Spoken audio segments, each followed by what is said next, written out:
Zulu is a film depicting the historical Battle of Rorke's Drift. It features Michael Caine and was generally quite good. The cinematography was good, the music was good, the acting was great. My only real criticism would be that some of the lighting is making the British ones a bit too on the nose in terms of their evilness. Like, I feel like it would have done better to have a lighting where it was explained that the colonialism was a result of like the structure of like the British army. Another thing that was a bit annoying was that they don't explain that it's part of the wider Anglo-Zulu War, so that in fact the British started. I may be overthinking it, but I think like that could lead to the impression that the Zulus were the aggressors, which was very much not the case. But other than that, I think they treat the Zulus really well, especially for the 60s and filming in South Africa. They also gave the Zulus lots of agency in how the film was made, which even today, like major institutions like Hollywood or pretty much any film industry struggles with, any Western film industry. Yeah, it's worth saying this was known at the time for being the one film that gave the Zulus the benefit of having really good strategy and good leadership. And the guy who wrote the film, the people who made it were really interesting because the director was an American who'd had to come over to Britain after the whole McCarthy witch hunt so that he could continue his career.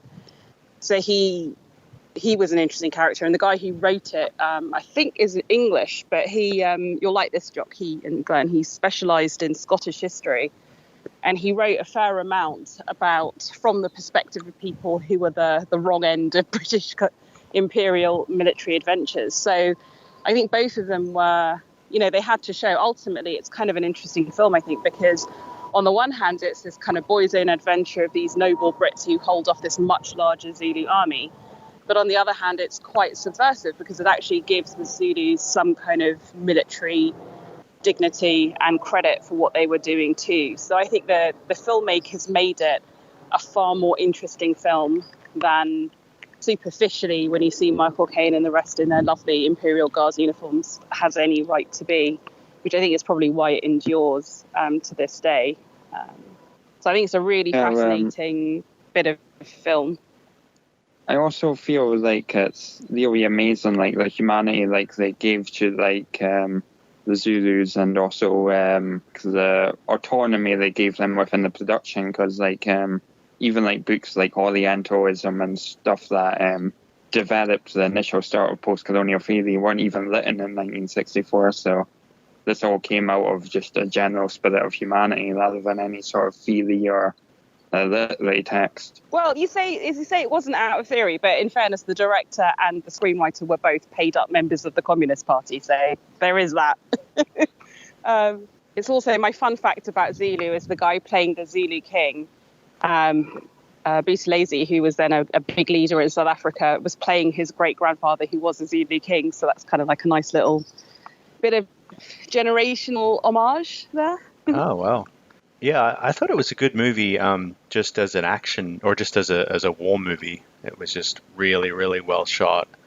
The way the battle is portrayed is really scary and exciting and interesting. You can see the strategies of both sides being put into practice. I love siege movies. I think it's just a really interesting premise.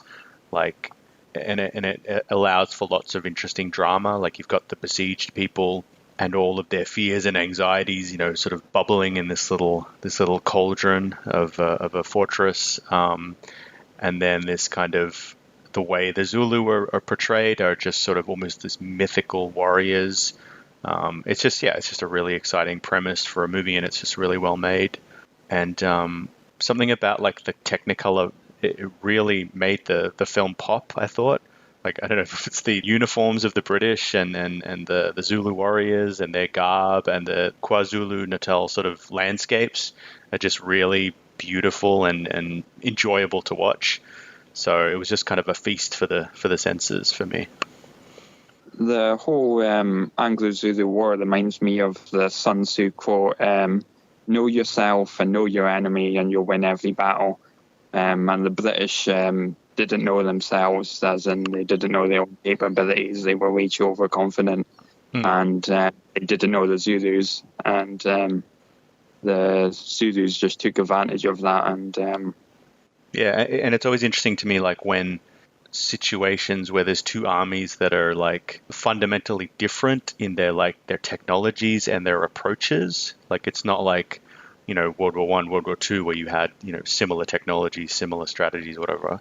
I mean, that's a simplification, but this is, it's more like the Zulus maybe not as technologically advanced, but they know the landscape better. And I liked the use of sort of psychological warfare in the sort of the chanting and the war chanting, and the fact that the British were able to sort of boost their morale through returning with their own chants or their own war cries. I thought that was a sort of interesting clash of culture, and these two sort of proud armies who just for some reason found themselves. I mean, all of the colonial stuff, say what you want about it, but the soldiers themselves are just put there by the forces of history, and they just have to fight for their survival. Yeah, they're put there because of the turns and the need for an ever-expanding volume of labour.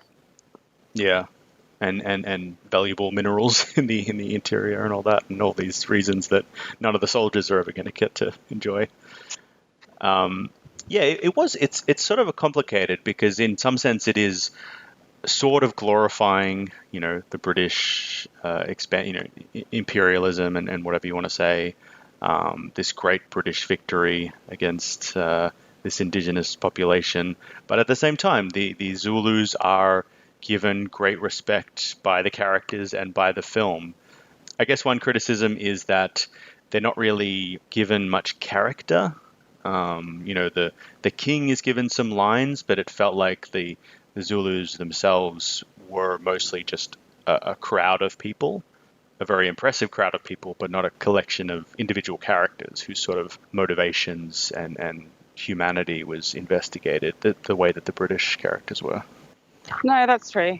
Although I have to say, for 1964, I do give them credit for, as filmmakers, they did make an effort to go and find some oral history.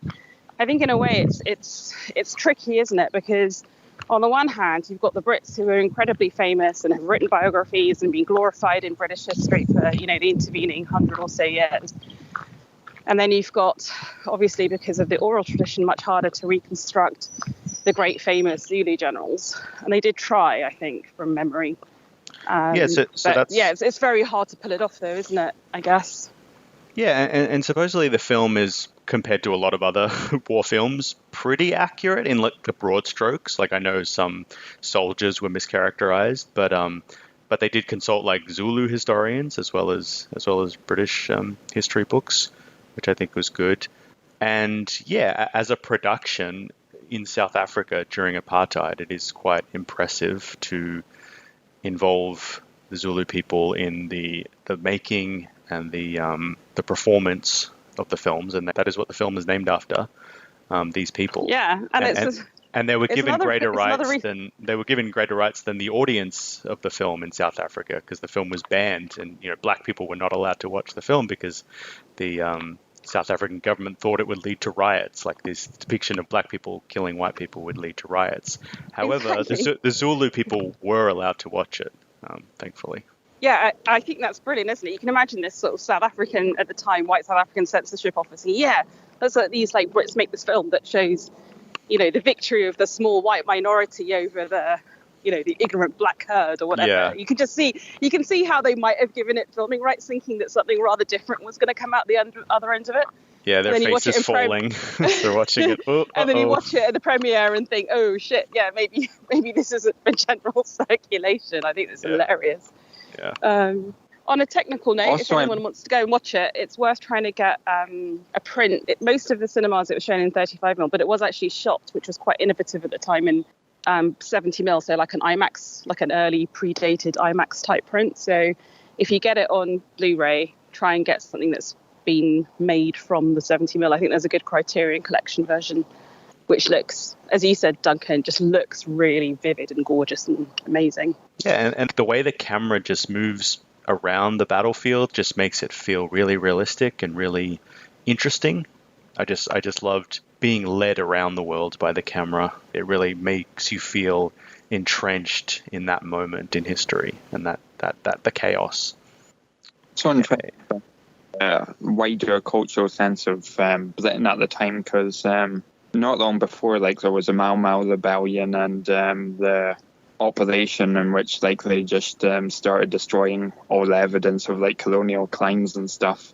And in the midst of that, you have, like, this film coming out which is not anti-colonial, but certainly would be in the same sort of zeitgeist of seeing Britain's declining influence through this lens. Yeah, that's a really good point. I mean, this is the year when Kenya became independent. A lot of the East African colonies that had still hitherto been British were no longer. It's the year when my parents actually came from Africa to England.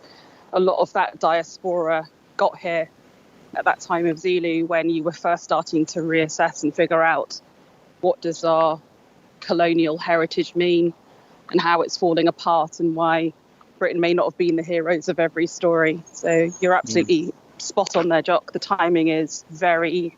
I mean, it was made on an anniversary, but nonetheless, it's very key, I think. Yeah, and I think it resonates with sort of revisionist westerns as well. Like, the film was described or pitched as a western, between the cowboys and the Indians, the Zulu and the British Army.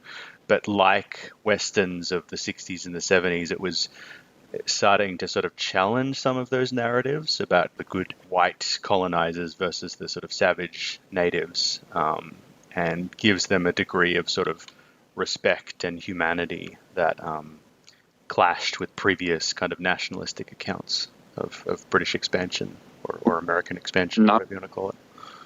The tiger reads John Stuart Mill, like, his liberalism is strongly influenced with the idea of going out and civilizing. Like, the white man's burden is still referenced in, like, foreign policy advocates for, like, wars and stuff. We very much haven't moved past that, I don't think. And even today, like, Britain's still got cultural hegemony, and will to struggle with that in this next century. Like, that's decline as like, these South African films and other films start to overshadow Britain's role in everything from film to literature to plays. Like, what happens when Shakespeare is no longer considered the epitaph of world literature? Like, hasn't that already? Is Britain really a cultural hegemon? I feel that World War II, at the very latest, is the moment when America becomes the cultural hegemon rather than Britain. I feel that moment's happened. I feel that's long gone. Maybe that's just me. No, it's hard to map influences. I mean, obviously, in language terms, it's still incredibly powerful. I think in Australia, at least, it still holds great influence, probably more for the older generations, but it's maybe probably a mix of Britain and America for younger generations, but it's still, it looms very large as an influence. Well, like, they sort of, at least in Australia, the myth, or the more conservative myth of Australia is, Captain Cook, the fleet arriving in Botany Bay, all that stuff, the British flag being planted in the sand. So it's still a big part of national identity, at least in Australia. I didn't realise. Yeah. Okay. I mean, that is challenged, and that is an ongoing debate, and the role of the Indigenous people as the first Australians. But it's definitely still a big part of national identity here. Duncan, can I make a request? When we've done all, like, 250 countries or whatever on this particular podcast series that you're doing, please can you chair a kind of, like, history of the Western one? Because when I was a kid, my dad loves Westerns, and so I hated Westerns because every time I want to watch something, if there was, like, a Western on Channel 2, that would be on. And I feel it's like this, like, lacuna in, like, my movie watching. And I'd love to do, like, a maybe 6 episode or something, just taking, like, when you were talking about the revisionist Westerns, just, like, taking us through the journey of the Western. It sounds fun. Yeah, we should. Please, can you do that? Thank you. And it'd be great to do it, like, because obviously a genre that emerged from America, but it definitely present in other countries. The spaghetti western. There's great westerns in Australia and other sort of frontier countries as well, which is be interesting to sort of compare and contrast. Yeah, Totally agree. Although in media sense, like America, it's certainly ellipsing in terms of like the globalization of American culture. I'd say Britain still holds sway in a lot of other spheres, like sports. Like British sports is still recognised worldwide, whereas American sports, despite a ridiculous amount of investment into them, have failed to take off in much of the world, and are only really strongly recognised within America. This should be a good podcast, right? I mean, but because I wonder if, I know they start off as British, but do they still get considered British? I mean, football may be just about, even though we're quite shit now, and I would see it more as a sort of German Brazilian or something, but like cricket's a classic example, the ultimate colonial export. And the dominant country there, that is very much an Indian game. The Indians run it, they make the money off it, they pioneered the T20 format. Even there, I feel it's not really English hegemony anymore, and it's Indian. So it's a good debate to be had, I think. Yeah, but that's sort of the question, like who's the best at it versus who's identified with it. And at least in Australia, like we have the Ashes, so we very much see Britain as our sort of counterpart in sort of the cricket stage. And yet, if you look at the Fox Sport viewer ratings, I think Ashes up until about 2015 was the ultimate like rivalry. But now, because we're so shit, I think there's far greater viewership and excitement. To me, the ultimate rivalry in cricket now is Australia-India, because they're the best two teams, the best funded, the most competitive. And those are the matches. Like even in England, more people tune in at stupid hours to watch India versus Australia in Australia than would for an Ashes series. So I find it fascinating. I guess I still see it as this Commonwealth relationship that all traces back to Britain. So maybe its literal significance or influence in that sphere is not what it was, but it's still, I don't know, it's still obviously the catalyst or the progenitor of those relationships and the presence of those sports and the importance and those traditions in those countries.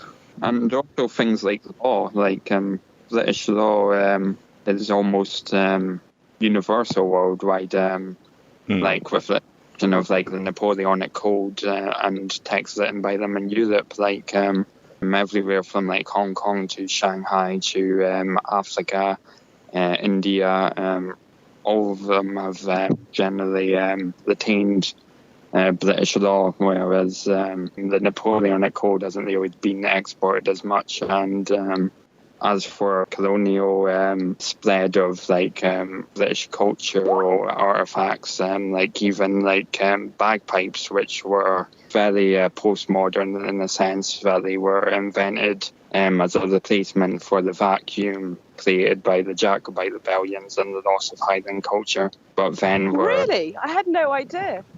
That's amazing. Yeah. Then after that, they've spread across the world, so that now, like in bagpipe competitions, the people that win the most are either Canadians or Indians, and Scotland. That is hilarious. I had no idea. Yeah, and practically every graduation in Australia is accompanied by bagpipes. My mind's blown. That's why I love Battles of Kingsgrave, because it's so international and you just learn so much stuff about how the world operates. It's amazing.